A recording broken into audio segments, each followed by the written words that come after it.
Este sobre amarillo que tengo en mis manos cambió mi vida para siempre. Adentro hay un documento que mi hija Estela jamás imaginó que pudiera existir.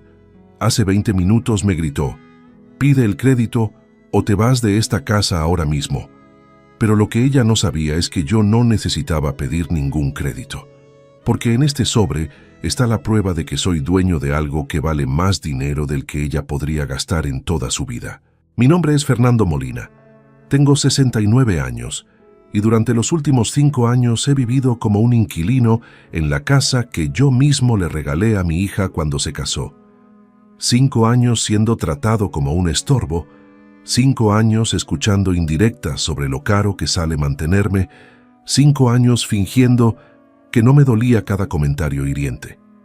Pero hoy todo eso se terminó, porque hace exactamente 20 minutos, después de que Estela me gritara que tenía que pedir un crédito para costear mis propios gastos o buscarme otro lugar donde vivir, sonó el teléfono. Era el banco, pero no para ofrecerme un crédito como ella pensaba, sino para comunicarme algo que iba a cambiar esta historia para siempre. Imagínate la escena. Estela parada en el living de lo que ella cree que es su casa, gritándome como si fuera un extraño que no paga el alquiler. «Papá, ya no podemos mantenerte. Mario está sin trabajo hace 3 meses y nosotros tenemos nuestros propios gastos. O conseguís un crédito para pagar tu comida y tus remedios o te vas a vivir a otro lado». Y en ese momento exacto, cuando ella terminó de gritarme, sonó el teléfono. Atendí yo como siempre lo hago, porque Estela considera que contestar llamadas para su papá es parte de los servicios que le molesta tener que darme. «¿Señor Fernando Molina?», preguntó una voz profesional del otro lado. «Sí, habla Fernando». «Señor Molina, lo llamo del Banco Santander. Tengo muy buenas noticias para usted. El terreno que heredó de su hermano Teodoro finalmente fue vendido. El comprador pagó al contado y ya tenemos su dinero disponible». Estela me miraba con esa cara de curiosidad mezclada con fastidio que ponía cada vez que alguien me llamaba. Para ella, todas mis llamadas eran pérdidas de tiempo, trámites de viejo o gente que me quería vender algo. «¿Cuánto dinero?», pregunté, aunque ya sabía la respuesta porque había estado siguiendo el proceso durante meses. $250,000, señor. Puede pasar por el banco cuando guste para firmar los papeles y transferir el dinero a su cuenta». Estela se quedó con la boca abierta. Mario, mi yerno, que había estado escuchando toda la conversación desde la cocina, se acercó corriendo. «Papá», me dijo Estela con una voz completamente diferente a la que había usado 2 minutos antes, «¿de qué terreno habla el señor del banco?». Ahí fue cuando saqué este sobre amarillo de mi bolsillo. El sobre que había estado guardando durante años, esperando el momento adecuado para abrirlo. El sobre que contenía la documentación de la herencia de mi hermano Teodoro, que había muerto hace 3 años en un accidente. «Es una larga historia, Estela», le dije. «Una historia que debería haberte contado hace tiempo, pero que decidí guardar hasta estar seguro de cómo ibas a reaccionar. Escucha bien esta historia hasta el final, porque no es solo sobre dinero, es sobre respeto, sobre dignidad, y sobre cómo a veces la gente que más queremos es la que peor nos trata. Contame desde qué ciudad me estás escuchando y si alguna vez te pasó algo parecido con tu propia familia. Para que entiendas cómo llegué hasta acá, tengo que contarte sobre mi hermano Teodoro. Éramos muy unidos de chicos, pero la vida nos separó cuando yo me vine a Buenos Aires a buscar trabajo y él se quedó en Santiago del Estero manejando el campo que habíamos heredado de nuestros padres. Teodoro era 2 años mayor que yo, pero siempre me protegió como si fuera el hermano menor. Cuando éramos chicos en el campo, él me enseñó a andar a caballo, a arrear las vacas, a distinguir cuándo iba a llover por el color de las nubes. «Fernando», me decía cuando teníamos 12 y 14 años, «vos naciste para la ciudad, para las máquinas, para las cosas modernas, pero yo nací para esta tierra. Acá me voy a quedar hasta que me muera». Y así fue. Cuando cumplí 21, decidí irme a Buenos Aires porque había escuchado que el ferrocarril estaba tomando gente. Teodoro me acompañó hasta la estación del pueblo. Me abrazó y me dijo: «Hermano, vos andate tranquilo a cumplir tus sueños. Yo me quedo acá cuidando lo nuestro. Lo nuestro. Siempre hablaba de lo nuestro, aunque él sabía que yo no iba a volver. Durante los primeros años nos escribíamos todas las semanas. Él me contaba de las cosechas, de los animales, de los vecinos del campo. Yo le contaba de Buenos Aires, del trabajo en el ferrocarril, de las cosas que veía viajando por todo el país. Cuando conocí a Carmen, Teodoro fue el primero al que le escribí contándole. «Hermano», le puse en la carta, «conocí a la mujer de mi vida. Se llama Carmen, es la más linda de Buenos Aires, y creo que me va a decir que sí cuando le pida casamiento». La respuesta de Teodoro llegó 2 semanas después. «Fernando, si vos la querés, yo también la quiero. Cuando se casen, tráela al campo para que conozca a su cuñado».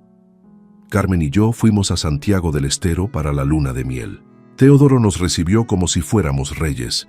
Había matado un cordero para el asado, había limpiado la casa de arriba a abajo, había comprado vino en el pueblo.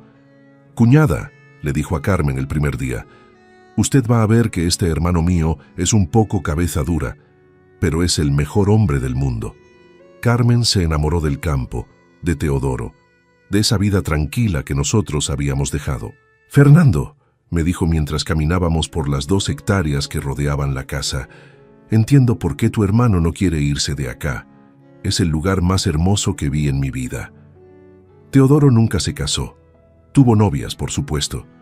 Era un hombre guapo, trabajador, con tierra propia, pero ninguna mujer pudo competir con el campo. «Vos sabés, Fernando», me decía cuando lo visitábamos, «yo estoy casado con esta tierra. Me levanto todas las mañanas pensando en ella. Me acuesto todas las noches soñando con ella. ¿Qué mujer va a entender eso?» Cuando nació Estela, Teodoro vino a Buenos Aires por primera vez en 10 años. Se subió al tren con una bolsa llena de dulces caseros, quesos del campo y 1000 regalos para su sobrina. «Esta nena», nos dijo sosteniendo a Estela en brazos, «va a ser la única heredera de todo lo que tengo. Cuando yo me muera, todo lo mío va a ser de ella». En ese momento pensé que estaba exagerando. Teodoro tenía 40 años, estaba sano, podía vivir muchísimos años más. Además, siempre cabía la posibilidad de que se casara y tuviera sus propios hijos. Pero Teodoro cumplió su palabra. Nunca se casó, nunca tuvo hijos, y durante toda su vida cuidó esas tierras pensando en el futuro de Estela. Me casé con Carmen cuando tenía 25 años. Era una mujer dulce, trabajadora, que me dio la hija más hermosa del mundo. Estela nació en 1982 y desde el primer día fue la luz de nuestros ojos. Trabajé toda mi vida como maquinista de trenes. Era un trabajo duro, con horarios complicados, pero me gustaba. Me gustaba la sensación de manejar esas máquinas enormes, de recorrer el país, de llevar gente de un lugar a otro. Carmen se murió cuando Estela tenía 15 años. Cáncer de mama. Fueron 2 años terribles, viendo cómo se apagaba de a poco la mujer que había sido mi compañera durante 20 años. Pero tenía a Estela. Tenía que ser fuerte por ella. Tenía que seguir adelante. Crié a mi hija sola desde los 15 hasta que se casó a los 23. Fueron años difíciles, pero también hermosos. Estela era una buena chica, estudiosa, cariñosa conmigo. Terminó el secundario con excelentes notas. Empezó a trabajar de administrativa en una empresa de seguros.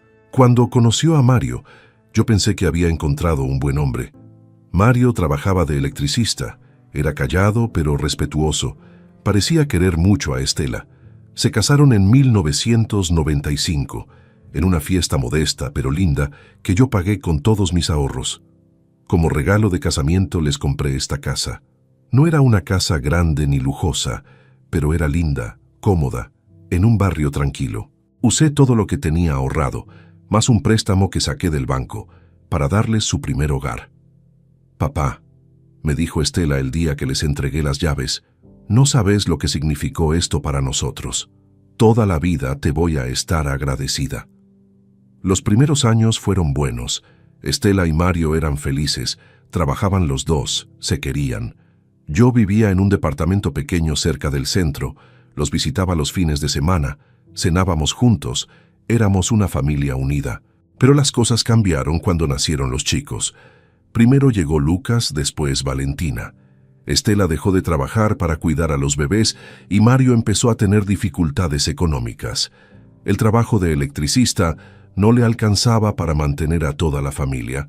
Empezaron a pedirme ayuda. «Papá, ¿nos podés prestar plata para los pañales? Papá, no nos alcanza para pagar la luz. Papá, necesitamos arreglar el techo y no tenemos un peso». Yo siempre los ayudé. Usaba mi jubilación del ferrocarril, los ahorros que tenía, cualquier peso extra que conseguía. Era mi hija, eran mis nietos, era natural que los ayudara. Pero de a poco, las ayudas se convirtieron en exigencias. Ya no me pedían plata, me decían cuánta plata necesitaban. Ya no era «papá, ¿nos podés ayudar?», sino «papá, necesitamos tanto para tal cosa». Hace 5 años, cuando yo tenía 64, me enfermé. Una neumonía que me tuvo internado durante 2 semanas. Cuando salí del hospital ya no podía vivir solo. Necesitaba que alguien me cuidara, que me controlara los remedios, que estuviera pendiente de mí. Estela me propuso mudarme a su casa. «Papá, vení a vivir con nosotros. Total, la casa es grande y vos podés ayudarnos con los gastos». Al principio pensé que era una buena idea. Iba a poder estar cerca de mis nietos, iba a tener compañía, iba a formar parte de una familia otra vez. Vendí mi departamento y me mudé con ellos. Pero pronto me di cuenta de que para Estela y Mario yo no era el abuelo que venía a vivir con ellos. Era un pensionista que pagaba parte de los gastos de la casa. Desde el primer mes me pidieron que pusiera toda mi jubilación para los gastos comunes. «Papá, si vas a vivir acá tenés que pagar tu parte. La luz, el gas, la comida, todo salió más caro». Yo acepté. Era justo que pagara mi parte. Pero de a poco mi parte se fue convirtiendo en la mayor parte. Mi jubilación se usaba para pagar todas las cuentas de la casa, mientras que Mario usaba su sueldo para sus gastos personales. Los comentarios empezaron sutilmente. «Papá, comés mucho pan. Papá, dejas mucho tiempo prendida la televisión. Papá, gastás mucha agua cuando te bañás». Comentarios que al principio parecían chistes, pero que de a poco se volvieron quejas serias, como si yo fuera un gasto innecesario que ellos tenían que soportar. La relación con mis nietos también cambió. Al principio, Lucas y Valentina estaban felices de que el abuelo viviera con ellos, pero Estela empezó a usar mi presencia como excusa para todo lo que salía mal. «Chicos, no hagan ruido que el abuelo está durmiendo. Chicos, no pueden mirar televisión porque el abuelo quiere ver las noticias. Chicos, no pueden jugar acá porque el abuelo necesita tranquilidad». Siempre era culpa del abuelo. Siempre era el abuelo el que no los dejaba hacer cosas. Nunca era Estela la que ponía esas reglas. De a poco, mis nietos empezaron a verme como un problema. Cuando llegaban del colegio y me veían en el living, ya no corrían a abrazarme. Saludaban con desgano y se iban a su cuarto. «Abuelo», me dijo Lucas un día, «mamá dice que vos no nos dejás hacer nada porque sos viejo y necesitas silencio». «Eso no es verdad, Lucas», le respondí. «El abuelo no tiene problema con que ustedes jueguen y hagan ruido. Pero mamá dice que sí». Era más fácil para Estela echarme la culpa a mí que explicarles a sus hijos las verdaderas razones por las que no podían hacer determinadas cosas. Pero lo que más me dolía no eran las restricciones que me imponían, sino la manera en que hablaban de mí cuando pensaban que yo no escuchaba. Una noche estaba en mi cuarto, que era el que había sido de Lucas antes de que yo llegara, y escuché a Estela hablando por teléfono con una amiga. «Sí, mi papá vive acá ahora», le decía. «No, no es fácil. Es como tener otro hijo, pero grande. Come mucho, gasta mucho y está todo el día dando vueltas por la casa». Otro hijo, pero grande. Así me describía mi propia hija. «No sabes lo caro que sale mantenerlo», seguía diciendo. «Los remedios, la comida especial que necesita, el gasto de luz por estar todo el día en casa. Mario dice que tenemos que hablar con él, pero no sé cómo decirle que ya no podemos». Esa conversación me dolió más que cualquier comentario directo que me hubieran hecho. Descubrir que mi hija hablaba de mí como si fuera una carga, como si mi presencia fuera un problema que tenían que resolver. Mario también empezó a cambiar su actitud conmigo. Al principio me trataba con respeto, como siempre lo había hecho, pero de a poco empezó a hacer comentarios indirectos. «Don Fernando», me dijo un día después del almuerzo, «¿usted no tiene amigos en el barrio donde vivía antes? Gente de su edad con la que pueda pasar el tiempo». «¿Por qué me preguntas eso, Mario? Porque acá todo el día está solo, no tiene con quién hablar. Capaz sería bueno que saliera más, que se encontrara con gente de su generación». Era su manera de decirme que sobraba en la casa, que necesitaban que yo me fuera por algunas horas. «Mario», le respondí, «si te molesta que esté en casa, decímelo directamente». «No, no, don Fernando, no me molesta para nada.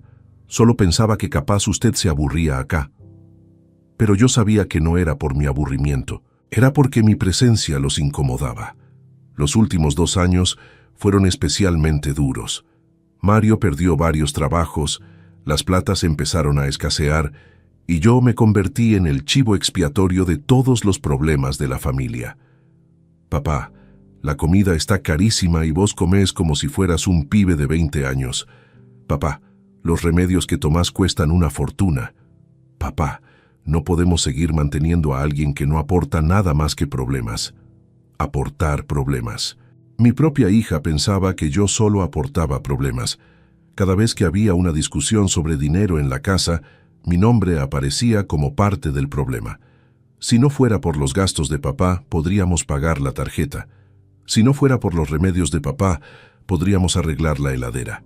Yo empecé a sentir que realmente era una carga. Empecé a disculparme por cosas que no tenía por qué disculpar. «Disculpa, Estela, gasté mucho papel higiénico. Disculpa, Mario, me bañé mucho tiempo». Me había convertido en un extraño en una casa que había sido mía, en un estorbo en una familia que yo había ayudado a formar. El punto más bajo llegó el mes pasado. Mario se había quedado sin trabajo definitivamente, y Estela empezó a buscar maneras de reducir gastos. La primera cosa que se le ocurrió fue deshacerse de mí. «Papá», me dijo un día después de almorzar, «tenemos que tener una conversación seria». «Decime, Estela».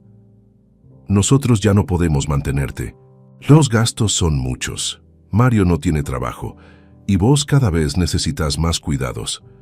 ¿Qué querés decir con eso? Que vas a tener que buscar otro lugar donde vivir». «Pero Estela», le dije, «esta casa se la regalé yo cuando se casaron. ¿Cómo me vas a echar de una casa que yo les di?» «Eso fue hace muchos años, papá. Las cosas cambiaron. Ahora tenemos nuestros propios problemas». «¿Y a dónde quieren que vaya?» «No sé, papá. Hay geriátricos, pensiones para jubilados. Algo vas a encontrar». «Geriátricos. Pensiones. Como si yo fuera un mueble viejo que había que tirar». «Estela», le dije tratando de mantener la calma, ¿vos te das cuenta de lo que me estás pidiendo? Te estoy pidiendo que entiendas nuestra situación. Nosotros tenemos 2 hijos, tenemos gastos, tenemos problemas. No podemos seguir haciéndonos cargo de vos, haciéndose cargo de mí, como si yo fuera una responsabilidad que habían asumido por caridad, no su padre que había sacrificado todo por ellos. Esa noche no dormí. Me quedé despierto en la cama pensando en cómo había llegado a esta situación, pensando en todo lo que había dado por mi familia, en todo lo que había sacrificado, en cómo había terminado siendo tratado como un estorbo. Pensé en Carmen, en lo que ella diría si viera cómo me trataba nuestra hija. Carmen, que había criado a Estela con tanto amor, con tantos valores, con tanto respeto hacia los mayores. Pensé en Teodoro, que había trabajado toda su vida cuidando esas tierras para que algún día fueran de Estela. Teodoro, que había muerto solo en el campo, pero que hasta el último día había pensado en el futuro de su sobrina. Y pensé en el sobre amarillo que tenía guardado en mi cómoda, el sobre que contenía la documentación de la herencia que había recibido cuando murió mi hermano, el sobre que había estado esperando el momento adecuado para abrir. «Papá, vas a tener que buscar otro lugar donde vivir.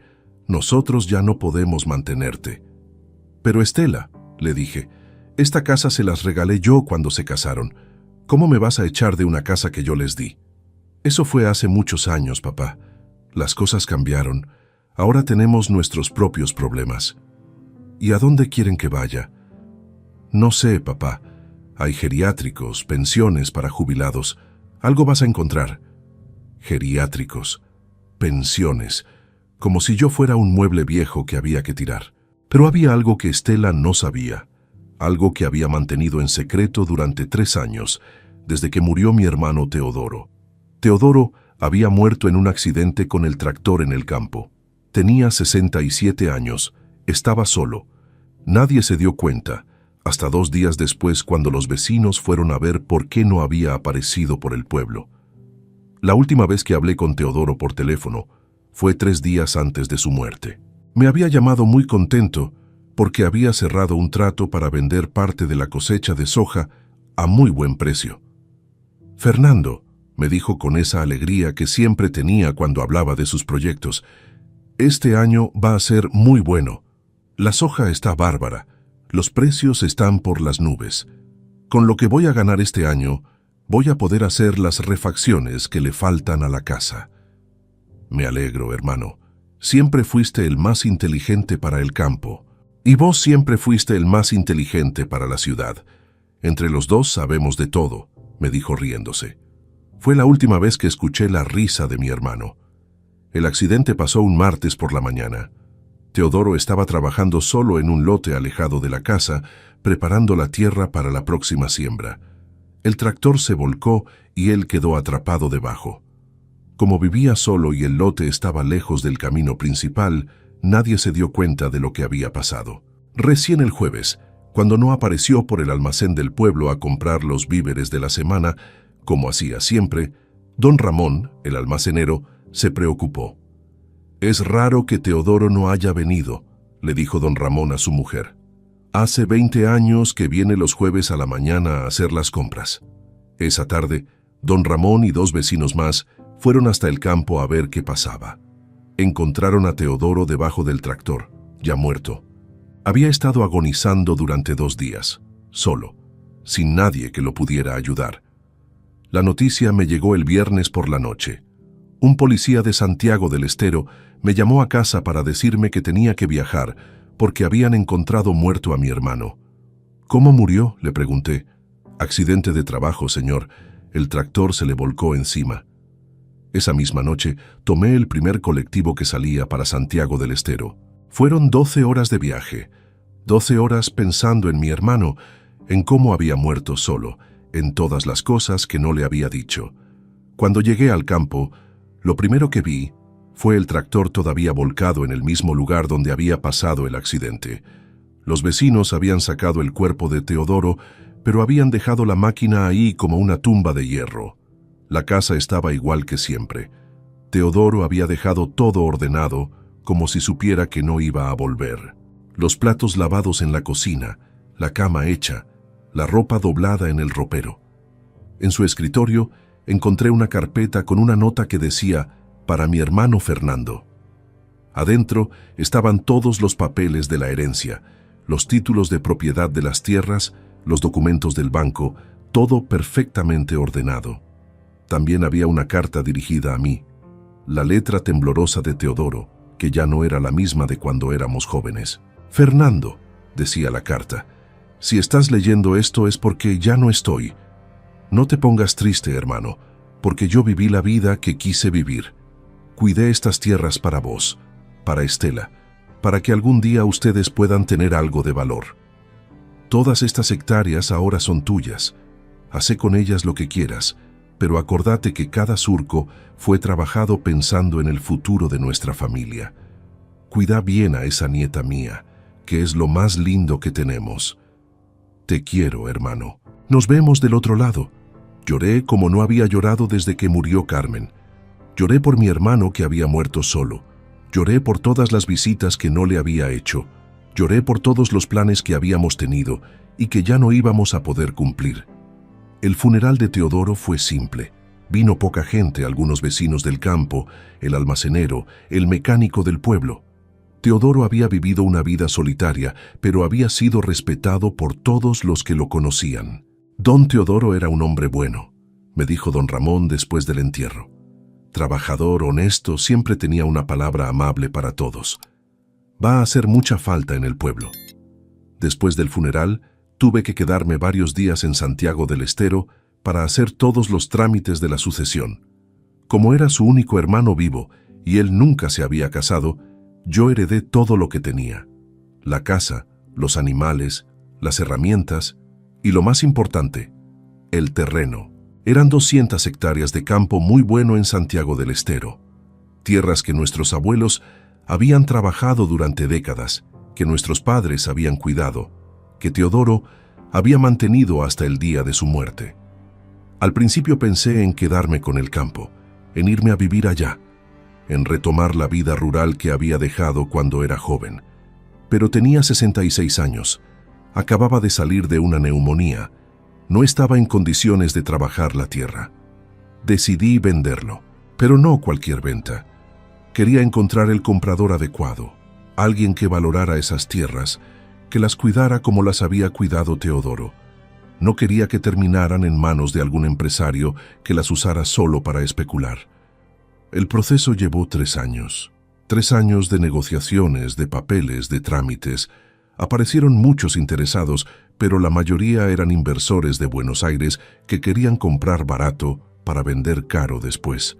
«Don Fernando», me decía el escribano de Santiago del Estero que manejaba la venta, aparecieron unos empresarios de la capital que ofrecen muy buena plata y quieren cerrar rápido. «¿Y qué van a hacer con la tierra?», le preguntaba yo. «Dicen que van a seguir con la actividad agrícola». Pero yo sabía que era mentira. Habían comprado varios campos en la zona para hacer loteos, para vender parcelas a gente de la ciudad que quería tener su pedacito de campo. Finalmente apareció la familia Rivarola, que tenía campos vecinos y quería ampliar su producción. Eran gente del lugar, que conocía la tierra, que la iba a trabajar con respeto. «Don Fernando», me dijo el hijo mayor de los Rivarola cuando nos reunimos para cerrar la venta, nosotros conocíamos a su hermano Teodoro. Era un hombre muy respetado en la zona. Le prometo que vamos a cuidar estas tierras como él las cuidaba. Esa promesa me convenció. La familia Rivarola pagó $250.000 por las 200 hectáreas, una suma que me convertiría en millonario, pero que yo mantuve en secreto. Durante esos 3 años, nunca le conté a Estela sobre la herencia. Al principio, porque no sabía cómo iba a terminar la venta. Después, porque empecé a notar cómo me trataban y quise ver hasta dónde llegaban. Quería saber si mi propia hija era capaz de echarme de la casa que yo le había regalado solo por problemas de dinero. Quería saber si toda la educación que le había dado, todos los valores que había tratado de transmitirle, habían servido para algo. La respuesta la tuve esta mañana. «Papá, ya no podemos mantenerte. Mario está sin trabajo hace 3 meses y nosotros tenemos nuestros propios gastos. O conseguís un crédito para pagar tu comida y tus remedios, o te vas a vivir a otro lado». Esas fueron las palabras exactas que usó. «No, papá, estamos complicados. Vamos a ver cómo podemos ayudarnos mutuamente. No, papá, entre todos vamos a encontrar una solución. Sino conseguí un crédito o andate». Y ahí fue cuando sonó el teléfono del banco. Después de que colgué, Estela y Mario me miraban como si hubieran visto un fantasma. «Papá», me dijo Estela con una voz temblorosa, «vos tenías $250.000 y nunca nos dijiste». «No, Estela, yo no tenía $250.000. Yo acabo de recibir $250.000 por la venta del campo que heredé de mi hermano». «¿Qué campo? ¿Qué herencia?». Le mostré los papeles que tenía en el sobre amarillo, los documentos de la sucesión, los títulos de propiedad, los contratos de venta. «Cuando murió tu tío Teodoro hace 3 años, yo heredé su campo en Santiago del Estero. Eran 200 hectáreas de muy buena tierra. Decidí venderlo, pero quería encontrar el comprador adecuado». Mario se sentó en una silla, pálido. «¿Y por qué nunca nos dijiste nada?». «Porque quería ver cómo me trataban sin saber que yo tenía dinero. Quería ver si realmente me querían o si solo me soportaban». Estela empezó a llorar. «Papá, nosotros te queremos, solo que estamos pasando por un momento difícil. ¿Me quieren? Por eso me acabas de decir que consiga un crédito o me vaya de la casa que yo mismo les regalé». Papá estaba nerviosa, no sabía lo que decía. «Estela, vos sabías perfectamente lo que decías. Hace meses que me tratás como si fuera una carga, como si yo fuera un problema que tienen que resolver. Mario trató de mediar. Don Fernando, enténdanos. Nosotros también estamos desesperados. Hace 3 meses que no tengo trabajo. Las cuentas se acumulan. No sabemos cómo seguir. Mario, le dije, yo entiendo que estén complicados. Lo que no entiendo es que la solución sea echarme de mi propia casa, en lugar de conversar conmigo sobre los problemas que tenemos. ¿Su propia casa?, preguntó Estela. Sí, Estela, esta casa que yo les regalé cuando se casaron sigue siendo mía. Nunca hicimos la transferencia de propiedad. Está todo a mi nombre. Se hizo un silencio terrible en la casa. Estela y Mario se miraron sin saber qué decir. Papá, me dijo finalmente Estela, ¿qué vas a hacer ahora? Ahora voy a ir al banco, voy a cobrar mi dinero, y después vamos a tener una conversación muy seria sobre cómo funciona esta familia de ahora en adelante. Esa tarde fui al banco. El gerente me recibió muy amablemente, me hizo firmar todos los papeles y me confirmó que los $250,000 ya estaban depositados en mi cuenta. Señor Molina, me dijo, con esta cantidad de dinero usted puede hacer muchas cosas. ¿Ha pensado en alguna inversión? Sí, le respondí. He pensado en invertir en dignidad. No entendió lo que quise decir, pero yo sabía perfectamente a qué me refería. Cuando volví a casa, Estela y Mario me estaban esperando en la cocina. Habían estado hablando, se notaba que habían llorado, que habían discutido. Papá, me dijo Estela, queremos pedirte perdón. Nos damos cuenta de que te tratamos mal, de que fuimos injustos con vos. ¿Se dan cuenta ahora, después de saber que tengo dinero? No es por el dinero, papá. ¿No es por el dinero, Estela? Esta mañana me gritaste que consiguiera un crédito o me fuera. Esta tarde, cuando sabes que tengo plata, querés pedirme perdón. ¿Te parece que no es por el dinero? Se quedó callada porque sabía que tenía razón. Mario, le dije, vos hace 3 meses que no tenés trabajo. ¿Cuántas veces me preguntaste si yo podía ayudar a buscar algo? ¿Cuántas veces conversamos sobre cómo podíamos resolver juntos los problemas de la familia? Ninguna, don Fernando. Exacto. Ninguna. Ustedes decidieron que yo era el problema, no que yo podía ser parte de la solución. ¿Qué podemos hacer para arreglar las cosas?, preguntó Estela. Primero, les dije, van a tener que entender algo. Yo no soy un inquilino en esta casa, soy el dueño. Esta casa está a mi nombre, yo se las regalé a ustedes, pero legalmente es mía. Entendemos, papá. Segundo, yo no soy una carga para esta familia. Soy el abuelo de sus hijos, soy el padre de Estela, soy alguien que merece respeto y consideración. Tenés razón, papá. Y tercero, si ustedes quieren seguir viviendo en esta casa, van a tener que demostrarme que realmente quieren que yo forme parte de esta familia, no solo cuando necesitan dinero. Las cosas cambiaron después de esa conversación, pero no inmediatamente. Estela y Mario empezaron a tratarme mejor, pero al principio parecía forzado, como si estuvieran actuando. Decidí poner a prueba si el cambio era real o si solo era por el dinero que ahora sabían que tenía. Le dije a Mario que conocía gente en el rubro eléctrico, que podía ayudarlo a conseguir trabajo.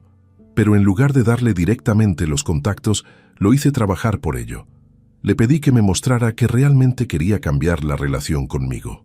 Mario, le dije, tengo un contacto que puede conseguirte trabajo, pero antes quiero que conversemos. Quiero que me expliques por qué pensaste que echarme de la casa era una buena solución. Fue una conversación difícil, pero necesaria. Mario me contó que se sentía humillado por no poder mantener a su familia, que ver que yo pagaba las cuentas lo hacía sentir menos hombre, que necesitaba culpar a alguien por sus problemas. Don Fernando, me dijo, sé que me comporté como un cobarde. Es más fácil echarle la culpa a usted que admitir que yo no pude cuidar a mi familia. Con Estela la conversación fue más dura. Ella había heredado de su madre la tendencia a guardarse los problemas adentro, pero de mí había heredado la terquedad. Admitir que se había equivocado no le resultaba fácil. Papá, me dijo después de varias conversaciones, sé que fui una hija terrible. Sé que te traté como si fueras un estorbo. pero tenés que entender que estaba desesperada, que no sabía cómo resolver todos nuestros problemas. Estela, le respondí, yo entiendo que estuvieras desesperada. Lo que no entiendo es por qué nunca se te ocurrió hablar conmigo sobre esos problemas. ¿Por qué automáticamente asumiste que yo era parte del problema y no parte de la solución? Porque me acostumbré a verte como alguien a quien había que cuidar, no como alguien que podía ayudar. Esa respuesta me dolió, pero al menos era honesta. Con mis nietos la cosa fue diferente. Ellos habían estado viviendo en una casa llena de tensiones, escuchando discusiones, viendo a sus padres estresados. Para ellos, que las cosas se calmaran era lo más importante. Lucas, que ahora tiene 14 años, me dijo, «Abuelo, ¿por qué mamá y papá estaban tan enojados todo el tiempo?» «Porque tenían problemas y no sabían cómo solucionarlos, Lucas. Y ahora ya no tienen problemas. Ahora estamos aprendiendo a solucionar los problemas juntos, como una familia». Valentina, que tiene 11 años, fue más directa. «Abuelo, ¿es verdad que sos rico?» «No soy rico, princesa, pero tengo dinero suficiente para que no nos preocupemos por las cosas básicas. ¿Y vas a seguir viviendo con nosotros? Si ustedes quieren que siga viviendo con ustedes, sí. Yo quiero que te quedes, abuelo». Esas palabras de mis nietos valían más que todos los dólares que tenía en el banco. Con el dinero de la venta del campo, arreglé muchos problemas de la casa. Cambié el techo que tenía goteras, pinté todas las paredes, renové la cocina. También le compré un auto usado a Mario para que pudiera moverse mejor a buscar trabajo. Pero lo más importante que hice fue sentar reglas claras sobre cómo iba a funcionar la familia de ahí en adelante. «Estela», le dije, «este dinero no es para que ustedes vivan sin trabajar, es para emergencias, para mejorar la calidad de vida de todos, para que los chicos puedan estudiar sin preocupaciones económicas». «Entiendo, papá». «Mario, yo te voy a ayudar a conseguir trabajo, pero después vas a tener que demostrar que podés mantener a tu familia. El dinero que yo tengo no es la solución a todos nuestros problemas». «Tiene razón, don Fernando, y todos van a tener que entender que yo no soy solo el abuelo que tiene dinero. Soy parte de esta familia, tengo voz en las decisiones importantes y merezco el mismo respeto que cualquier otro miembro de la familia». Los primeros meses después de la revelación no fueron fáciles. Estela y Mario empezaron a tratarme mejor, pero al principio parecía forzado, como si estuvieran actuando para quedar bien conmigo. «Papá, ¿querés que te haga un té?», me preguntaba Estela 3 veces por día. «Papá, ¿estás cómodo ahí sentado? ¿Necesitas un almohadón? Papá, ¿qué querés que cocinemos hoy?». Tanta atención repentina me resultaba sospechosa. Durante 5 años me habían tratado como un mueble y de repente querían mimarme como si fuera un rey. Decidí poner a prueba si el cambio era real o si solo era por el dinero que ahora sabían que tenía. Le dije a Mario que conocía gente en el rubro eléctrico, que podía ayudarlo a conseguir trabajo, pero en lugar de darle directamente los contactos, lo hice trabajar por ello. Le pedí que me mostrara que realmente quería cambiar la relación conmigo. «Mario», le dije, «tengo un contacto que puede conseguirte trabajo, pero antes quiero que conversemos. Quiero que me expliques por qué pensaste que echarme de la casa era una buena solución». Fue una conversación difícil, pero necesaria. Mario me contó que se sentía humillado por no poder mantener a su familia, que ver que yo pagaba las cuentas lo hacía sentir menos hombre, que necesitaba culpar a alguien por sus problemas. «Don Fernando», me dijo, «sé que me comporté como un cobarde. Es más fácil echarle la culpa a usted que admitir que yo no pude cuidar a mi familia. ¿Y por qué nunca conversaste conmigo sobre esto? ¿Por qué nunca me pediste ayuda para buscar trabajo, para mejorar tu situación?». «Porque tenía orgullo, don Fernando. Me daba vergüenza pedirle ayuda a mi suegro». «Mario, el orgullo está bien, pero la familia está antes que el orgullo. Si vos tenías problemas, yo también tenía problemas. Somos familia, tendríamos que haber enfrentado las dificultades juntos». Con Estela, la conversación fue más dura. Ella había heredado de su madre la tendencia a guardarse los problemas adentro, pero de mí había heredado la terquedad. Admitir que se había equivocado no le resultaba fácil. «Papá», me dijo después de varias conversaciones, «sé que fui una hija terrible, Sé que te traté como si fueras un estorbo, pero tenés que entender que estaba desesperada, que no sabía cómo resolver todos nuestros problemas. Estela, le respondí, yo entiendo que estuvieras desesperada. Lo que no entiendo es por qué nunca se te ocurrió hablar conmigo sobre esos problemas. ¿Por qué automáticamente asumiste que yo era parte del problema y no parte de la solución? Porque me acostumbré a verte como alguien a quien había que cuidar, no como alguien que podía ayudar. Esa respuesta me dolió, pero al menos era honesta. Estela, ¿vos sabés cuántos años trabajé para darle esta casa? ¿Sabés cuánto me sacrifiqué para que tuvieras la educación que tuviste? ¿Sabés cuántas veces dejé de comprarme cosas para mí para poder ayudarte a vos? Lo sé, papá. ¿Y en algún momento pensaste que alguien que había hecho tanto por vos podía ser útil para resolver problemas, en lugar de ser solo una carga? Se quedó callada porque no tenía respuesta para esa pregunta. Papá, me dijo finalmente, yo sé que te fallé. Sé que no fui la hija que vos merecías, pero dame una oportunidad de cambiar. Te voy a dar todas las oportunidades que necesites, Estela, pero vas a tener que demostrarme con hechos que el cambio es real. Con mis nietos, la cosa fue diferente. Ellos habían estado viviendo en una casa llena de tensiones, escuchando discusiones, viendo a sus padres estresados. Para ellos, que las cosas se calmaran era lo más importante. Lucas, que ahora tiene 14 años, me dijo, «Abuelo, ¿por qué mamá y papá estaban tan enojados todo el tiempo?» «Porque tenían problemas y no sabían cómo solucionarlos, Lucas. Y ahora ya no tienen problemas. Ahora estamos aprendiendo a solucionar los problemas juntos, como una familia». Valentina, que tiene 11 años, fue más directa. «Abuelo, ¿es verdad que sos rico?» «No soy rico, princesa, pero tengo dinero suficiente para que no nos preocupemos por las cosas básicas. Y vas a seguir viviendo con nosotros. Si ustedes quieren que siga viviendo con ustedes, sí. Yo quiero que te quedes, abuelo». Esas palabras de mis nietos valían más que todos los dólares que tenía en el banco. También tuve que reconstruir la relación con ellos. Durante años habían escuchado que el abuelo era un problema, que el abuelo no los dejaba hacer cosas, que el abuelo era una carga. Cambiar esa imagen llevó tiempo. Empecé a invitarlos a hacer cosas juntos. Los llevé al cine, al parque, a comer hamburguesas, actividades simples, pero que nos permitían conversar, conocernos otra vez. «Abuelo», me dijo Lucas una tarde mientras caminábamos por el parque, «¿es verdad que vos construiste trenes?» «No construí trenes, Lucas. Los manejaba, era maquinista. ¿Y conociste muchos lugares?» «Conocí todo el país, desde acá hasta Bariloche. ¿Y no te daba miedo manejar algo tan grande?» «Al principio sí, pero después te acostumbras. Es como manejar un auto, pero mucho más grande». Con Valentina también empecé a recuperar la confianza. Ella era más tímida, pero de a poco fue abriéndose. «Abuelo», me preguntó una noche mientras la ayudaba con la tarea, «¿por qué te quedaste a vivir acá?» «Porque quiero estar cerca de ustedes, princesa». «¿Pero no te gusta más vivir solo?»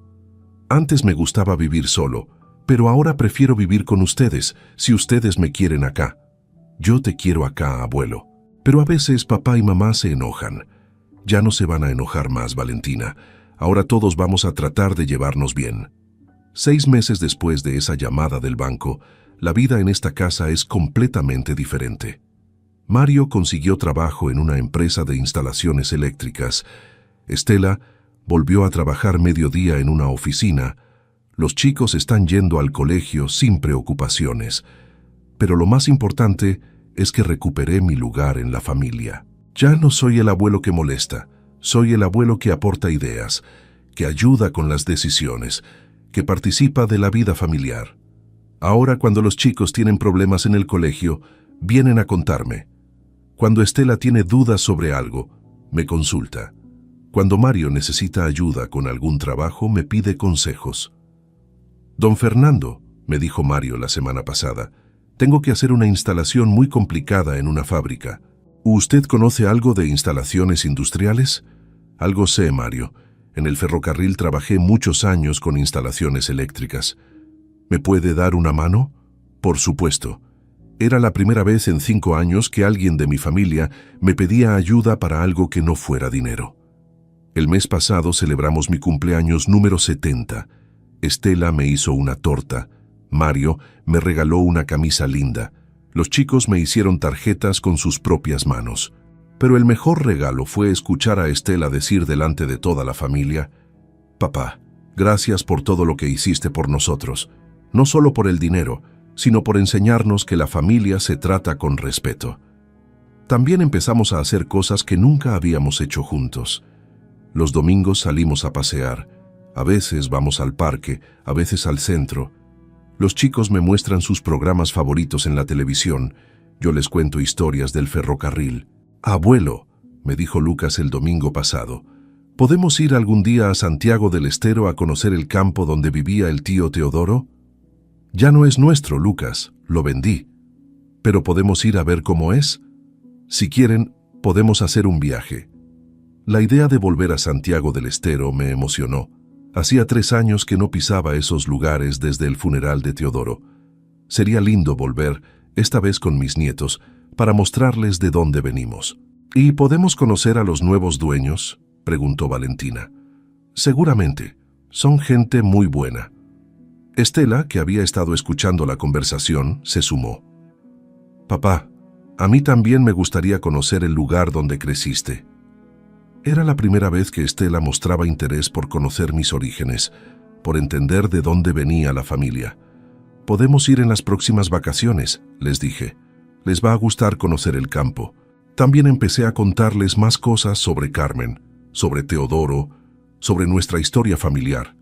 Durante años había mantenido esos recuerdos para mí, pero ahora sentía que era importante compartirlos.